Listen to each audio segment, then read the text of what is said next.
Basic lang kay Victor Wembanyama ang windmill dunk ni LeBron James. Binigyan din niya si LBJ. Ganda ng laban na to mga idol ni Wemby at LeBron. Nagbabalik ang NBA sa Los Angeles matapos nga ang malawakang sunog na nangyari sa community nila. Kasabay ng laban ng Los Angeles Lakers, may laro din ng Clippers kontra naman sa Miami Heat. Isa rin sa naapektuhan si Kawhi Leonard na nag-evacuate pa. Nasunugan naman ng bahay si Coach JJ Redick. Solid ang first quarter ni Victor Wembanyama. Nanliit tingnan si Anthony Davis. Wemby versus LBJ. Mala Dirk Nowitzki na fade away ni Wemby baseline. May counter naman 3-pointer si LeBron James. Tingnan nyo mga idol yung height difference ni Victor Wembanyama kay Anthony Davis, kaya nadumina ng alien ang paint.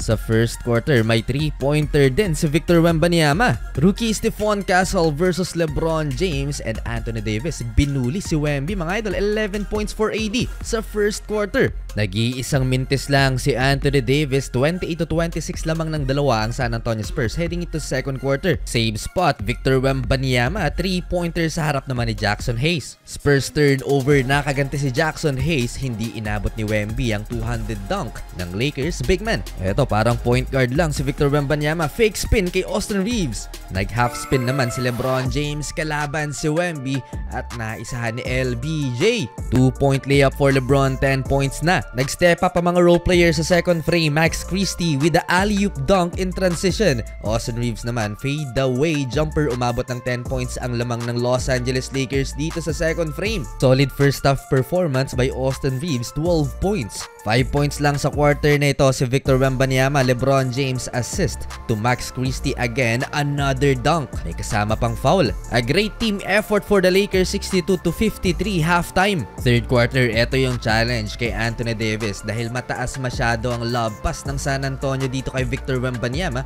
at hindi niya maabot mga idol. Nag-run ang visiting team. Stephon Castle from the corner, 3-pointer mula sa assist ni Chris Paul. Para sa Los Angeles Lakers, nagtala pa ng dalawang 3-pointers itong si Max Christie, kaya bumalik ng 10 points ang hinahabol ng Spurs sa 84-74 under 4 minutes. Last 3 minutes ng third quarter, muling ipinasok si Victor Wembanyama at naging dunk party ang laban. Sinimulan ni Wemby 200 dunk, pinosterize naman ni Devin Vassell si Anthony Davis. At eto ang matindi mga idol, Victor Wembanyama doing LeBron James windmill dunk.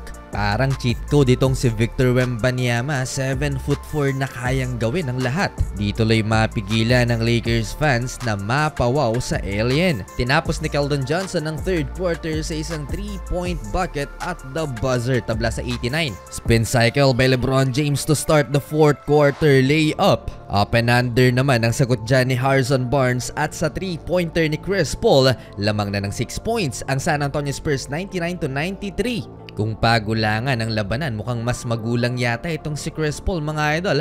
Nakabingwit ng foul kay LeBron James. Napareklamo tuloy sa referee si LBJ. Hindi magandang sign ito for LA. Hindi nila mapigilan ng San Antonio Spurs. Victor Wembanyama bank shot over Anthony Davis, 3-pointer ni Devin Vassell. Lobo na sa 16 points ang lamang ng Spurs. At dahil lumobo pa sa 18 points ang lead ng Spurs, nilabas na si LeBron James last 2 minutes sa uli mga idol. Panalo ang visiting team.